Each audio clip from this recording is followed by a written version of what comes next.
Channel R Discover. Hey, this is Tara from Channel R Discover. I spent a few moments this week chatting to Samantha Harvey about her new release, Don't Call It Love. Don't Call It Love at the moment, it's such a tune. It's great. It is a good song, and it's had great production on it as well. And the next one that's coming out, I love. Like, it's one of my favourites so far.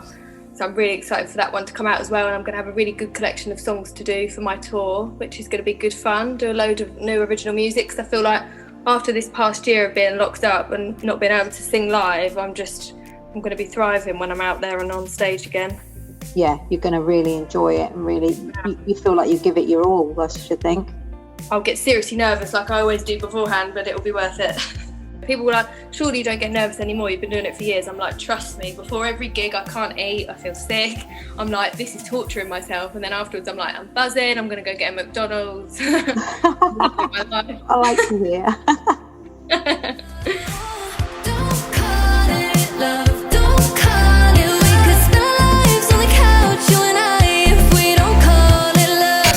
I was listening to the covers that you do. You sang them beautifully. I was just talking in the last one actually about that, and saying, they were like, oh, do you ever get noticed from them? And I was like, yeah, actually, I have to say Lewis Capaldi and James Arthur and Craig David, to be fair, are like really good, and Little Mix, sharing people's covers of their own songs. They've like, James Arthur messages me and he's like, thanks so much for covering it, it's amazing, because some people can get funny and be like, it's my song, don't use it. Or some people can be like, thanks for the exposure, because if they get like an extra million views on my cover, you know, they get the royalties from it, but also the exposure of someone going, oh, I'm going to go and listen to the original again now. Have you got any new songs or any new EPs coming up for your own? Yes, so obviously I've just released Don't Call It Love, so that's the one that's come out a few weeks ago, and then I've got lots lined up in the summer, working towards an album, hopefully, which would have a few covers on there, a couple of ballads, and some upbeat ones as well, and a couple of the ones I've already released. And then a tour in November, and then I'm supporting Anne-Marie in August. So brilliant. That's awesome. I'm so excited to do that.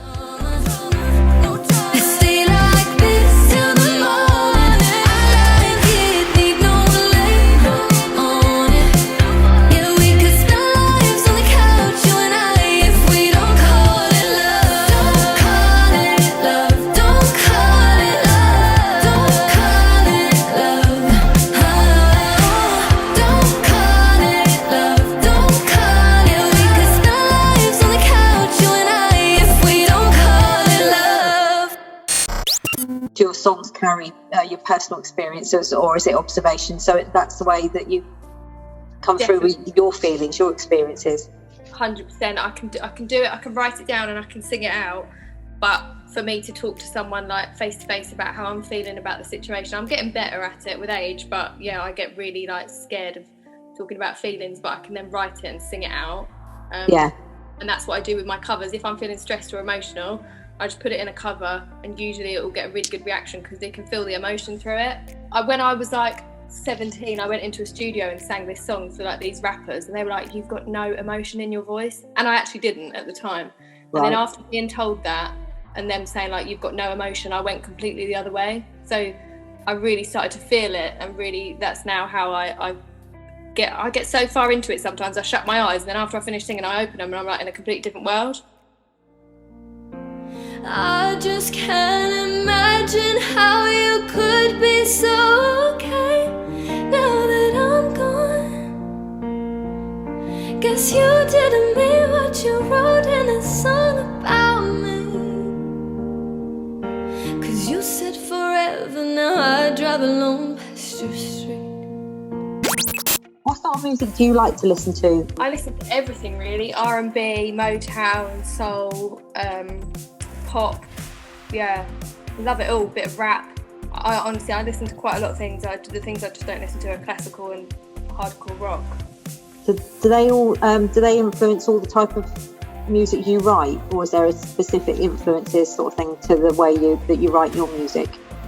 Yeah, I think I want to do a versatile amount of releases, so like happy, upbeat ones, so that when I do tour, it's not all depressing ballads that people are like going to go away feeling a bit. Well, I want people to have a mixture of emotions, have a cry, have a dance, have a laugh, Go home feeling like a counselling session has been done, really, and they feel really happy afterwards. Because I do all these ballads on YouTube and then I release pop music, which is great fun for me, but I also want to get the relatable ballads in there too and just do big old emotional ballads as well. I need you to hold on. Heaven is a place not too far away. We all know I should be the one to say we all make mistakes. Take my hand and hold on. Tell me everything that you need to say, 'cause I know how it feels to be someone, who loses their way. What made you decide to go onto YouTube with your music? So when I was really young, I loved Amdram, so I did like acting, singing, dancing. And then I did that till I was 18, did it in college. And then I joined a wedding band when I went and got a normal 9-to-5 job, so that it gave me something to do in the evenings, rehearsals, and then go on to perform in the evening on the weekends.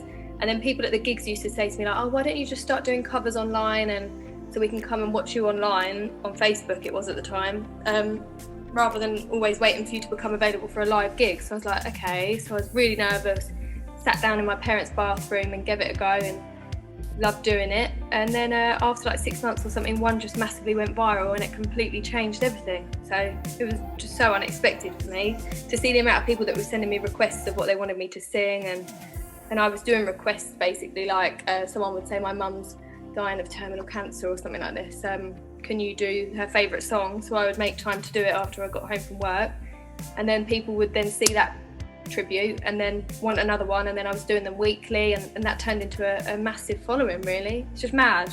I didn't ever say like I want to go viral, I want loads of followers. I've never once said that.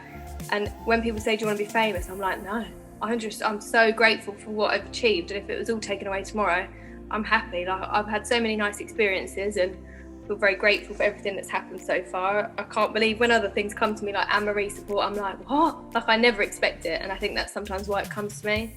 I feel like it's a massive thing. What your mindset says and what you put out there to the universe is what you get back, and I'm a huge believer of it. Like, I got told potentially Anne-Marie's on the cards, and I just manifested it for like 2 weeks. I was listening to her song for 4 hours a day. I was really putting it out there because I was against a lot of other people to get the chance for it. And then when they called me and said, you've got it, I was like, yes.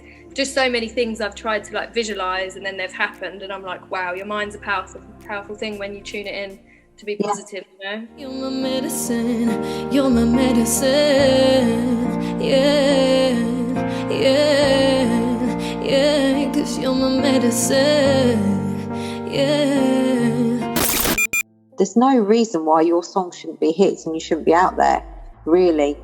It's just that basically I can push it as much as I can on my social media, and people are great. It's just getting the other support of Spotify. It's basically Spotify's luck of the draw. If someone listens to your song, if they're sent it on a Thursday, if they like it and they want to push it on Spotify on a Friday when it releases, then, you know, your luck's in. But if they don't, it's really tough. So like one of my songs has got 22 million streams, other ones have got 100k. So it just... Right.